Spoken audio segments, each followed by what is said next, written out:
Graça e paz a todos. E um bom dia. Livro de Êxodo, na verdade. Capítulo número 3. Êxodo 3. A partir do 10.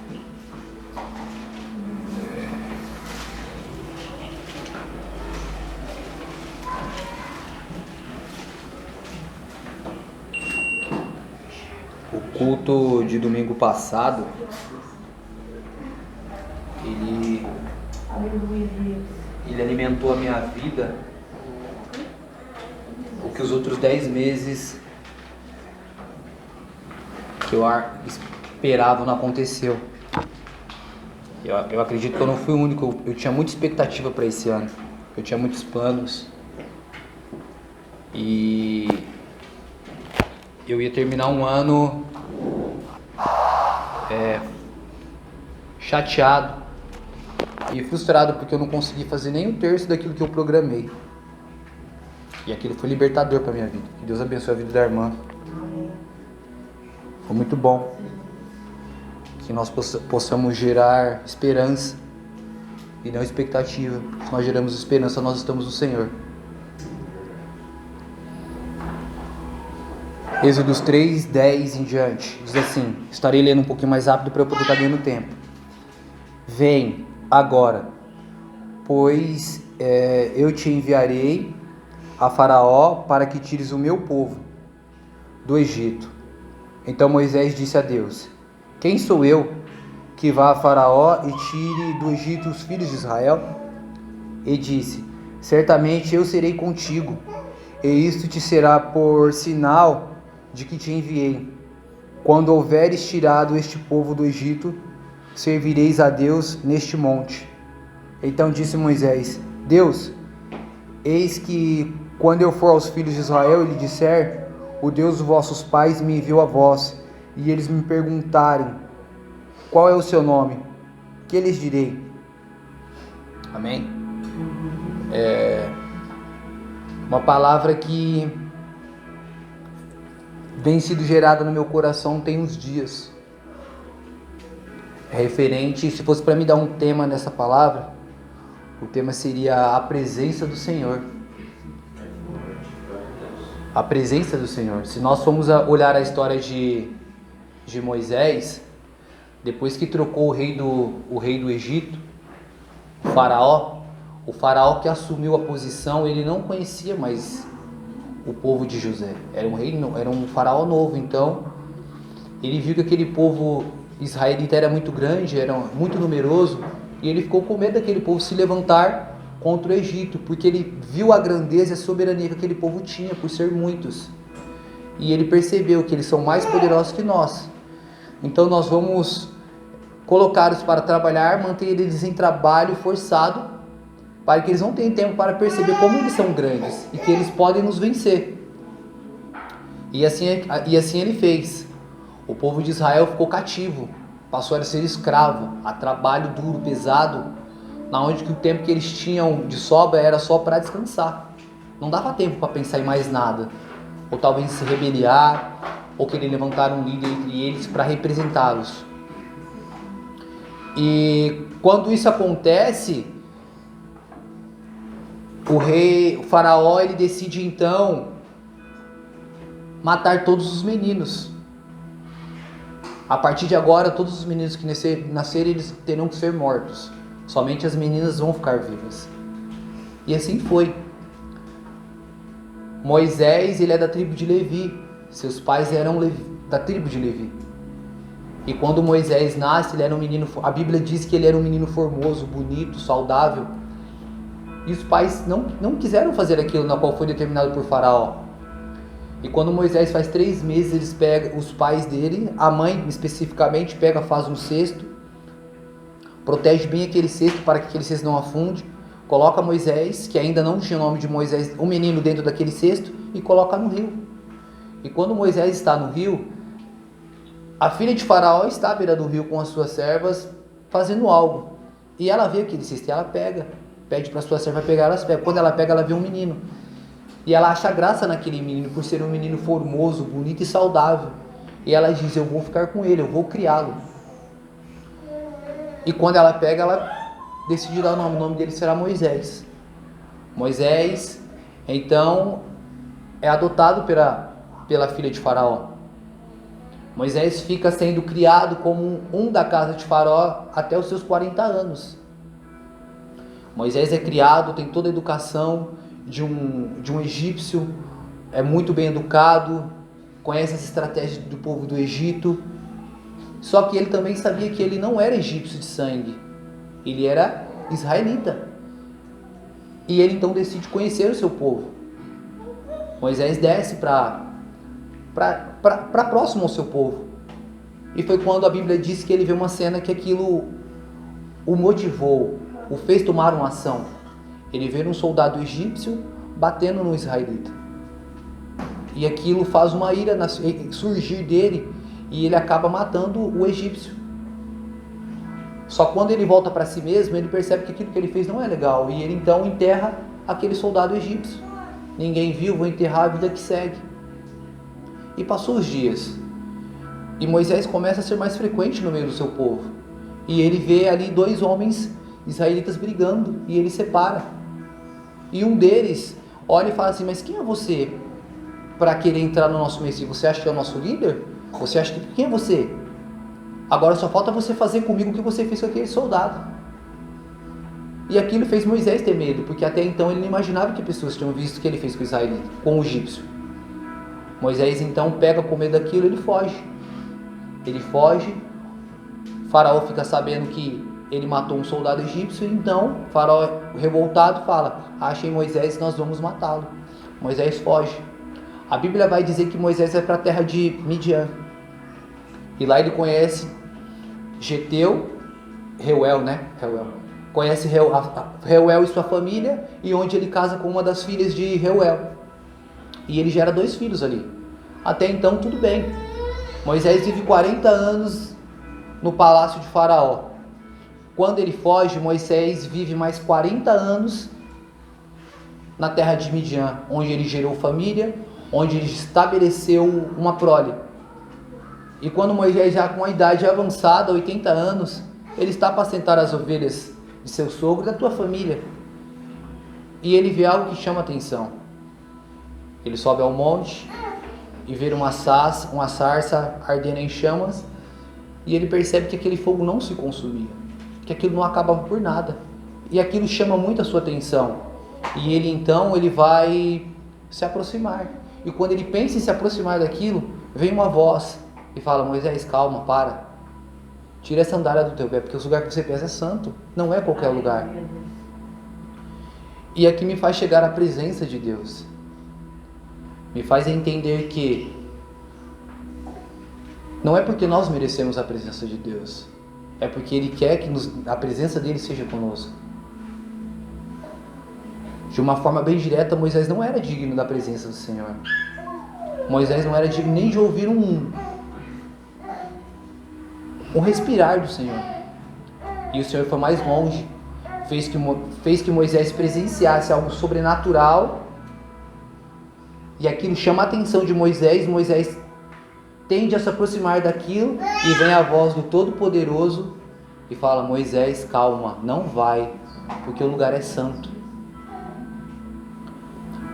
Lendo um pouco mais, a Bíblia também me faz ir a outro homem de Deus. Em Juízes 6, a partir do 11 até mais ou menos ali o 17, o Senhor vai falar de Gideão. Gideão está a cuidar das coisas do seu pai. E aparece um anjo do Senhor a Gideão e diz que é com ele.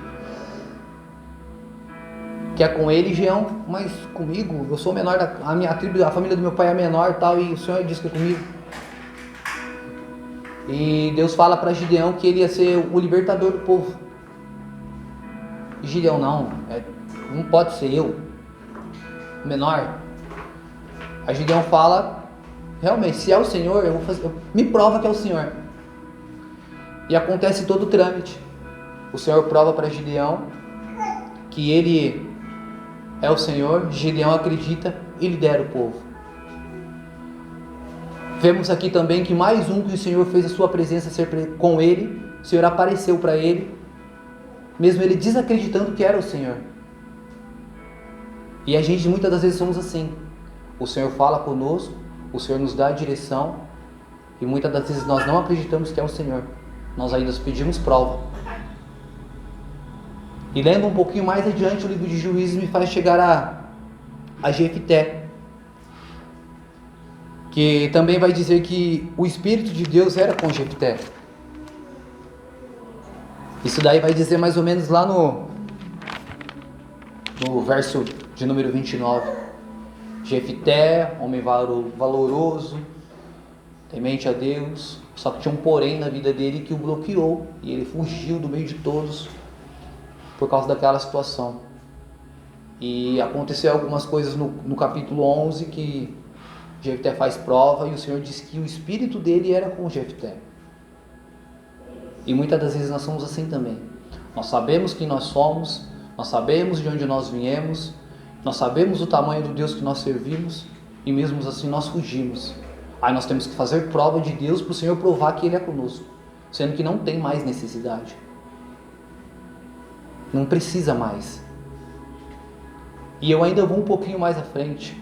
A Bíblia vai dizer para nós em 1 Samuel, no capítulo 16, no verso 13 ali mais ou menos, que Davi, ele é batizado, ele é ungido pelo profeta Samuel. Samuel joga o óleo sobre a cabeça de Saul, e a Bíblia vai dizer que a partir daquele momento o Espírito Santo do Senhor apoderou-se de Davi. Davi é mais um. Alguns historiadores vão dizer que o Salmo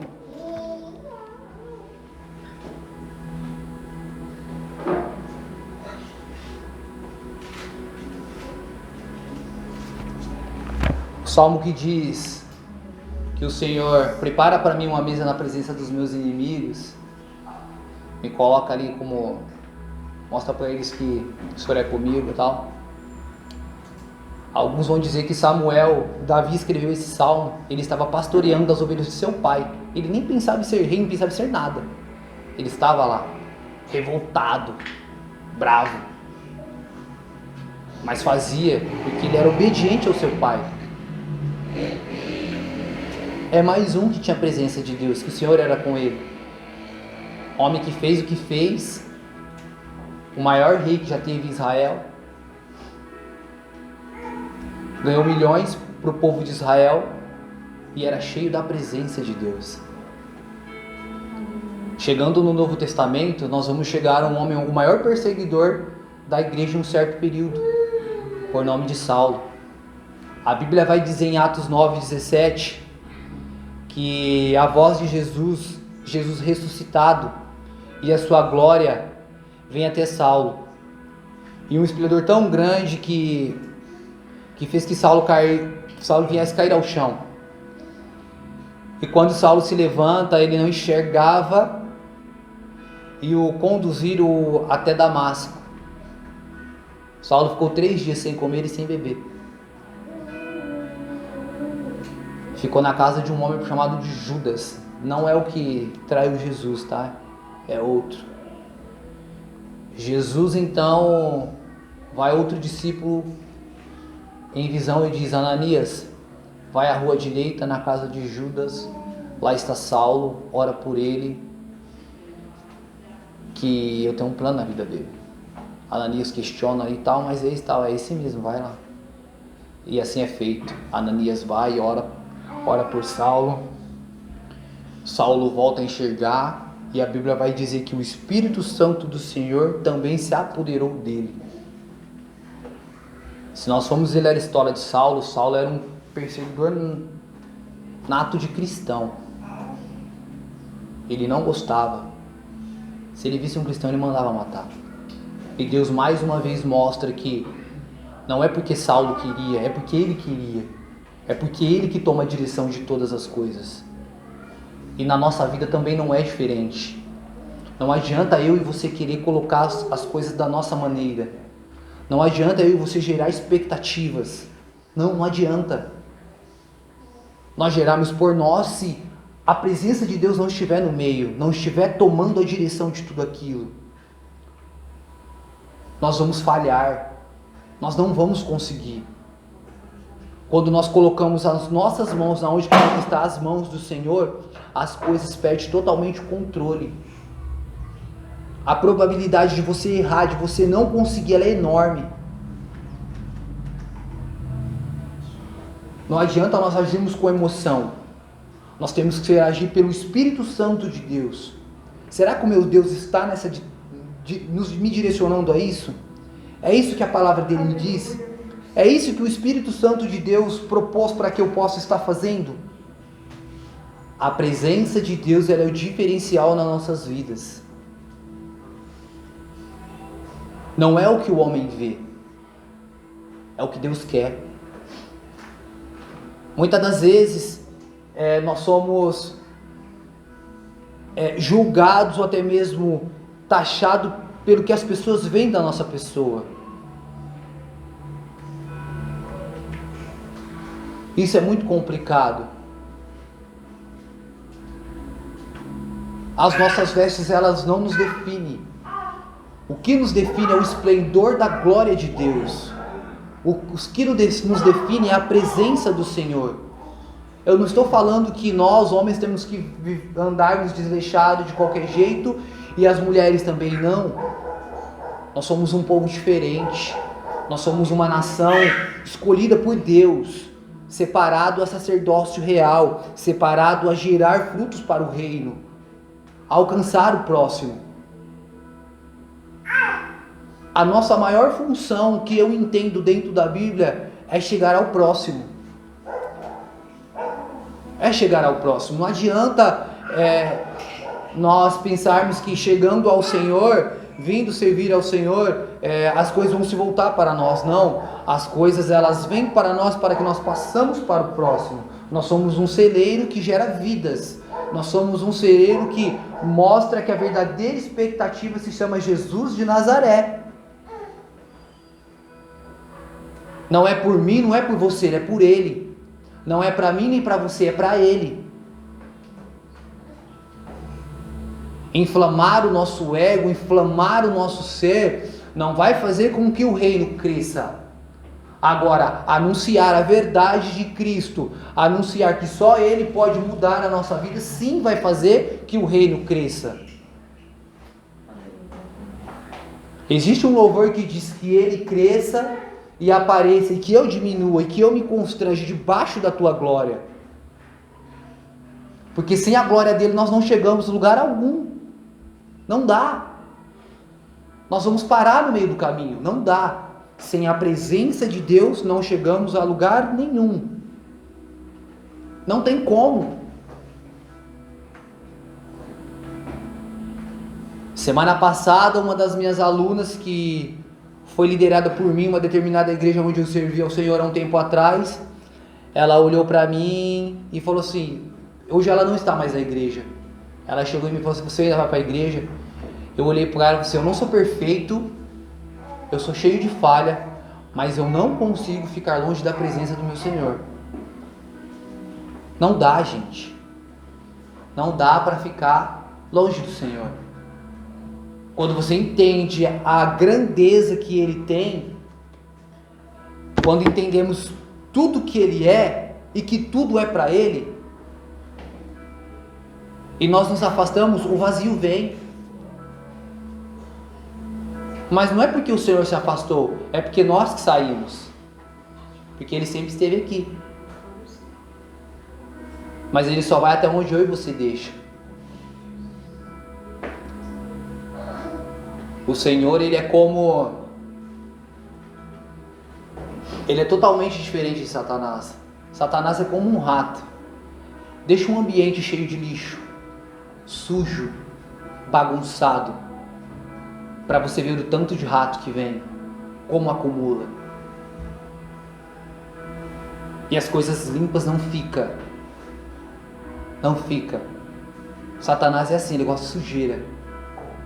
Agora, a partir do momento que nós vamos lá e limpamos tudo, os ratos vão embora. Aí as coisas boas começam a surgir. A casa tem que estar limpa. Nós temos que fazer o que os discípulos fizeram em determinado tempo, quando Jesus mandou eles voltar ao mar. Nós temos que limpar a rede. Nós temos que limpar. Pedro, ele é um exemplo muito grande de quando você está na presença de Deus e você se afasta, você não quer saber de mais nada. Jesus morre, é crucificado. Dentro daqueles 3 dias ali, Pedro, junto com alguns discípulos, se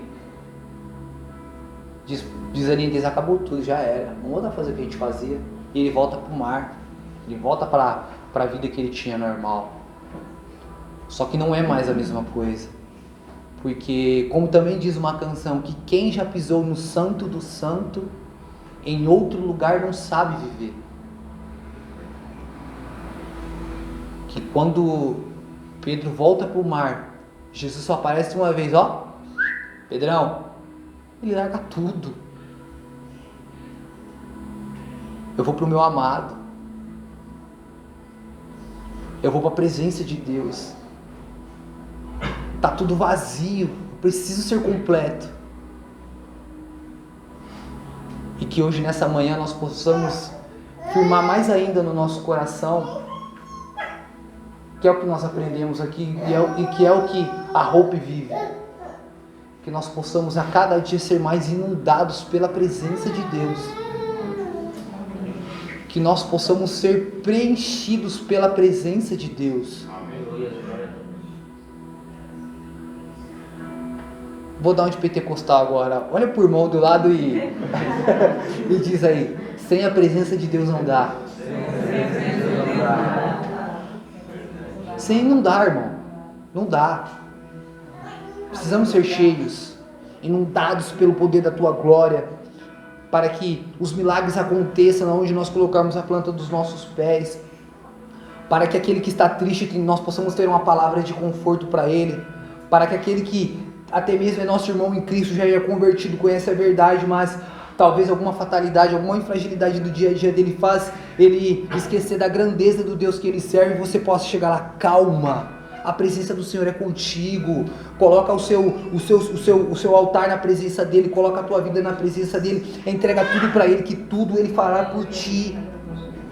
Que nós possamos ter essas palavras de esperança, que nós possamos ser Hope todo dia, que nós possamos ser a esperança daquele que não tem mais esperança, porque nós somos representantes do reino, nós somos representantes do Senhor Jesus.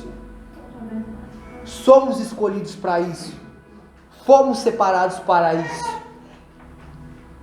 Ah, mas isso, eu fiz isso, mas isso, tem isso, daquilo. Não, esquece isso, não é você, é Jesus. É Jesus. O poder do nosso Senhor, Ele aperfeiçoa na nossa fraqueza. Se você erra, é para isso que nós temos o nosso Jesus. Se é difícil, se está sendo difícil ser transformado, nós temos um líder aqui na terra, nós temos um pastor, nós temos uma pastora. Se você não consegue chegar nele: pastor, me ajuda, me ensina, me orienta, me instrui, me direciona no nome de Jesus. Eu quero ser melhor, mas sozinho eu não estou conseguindo.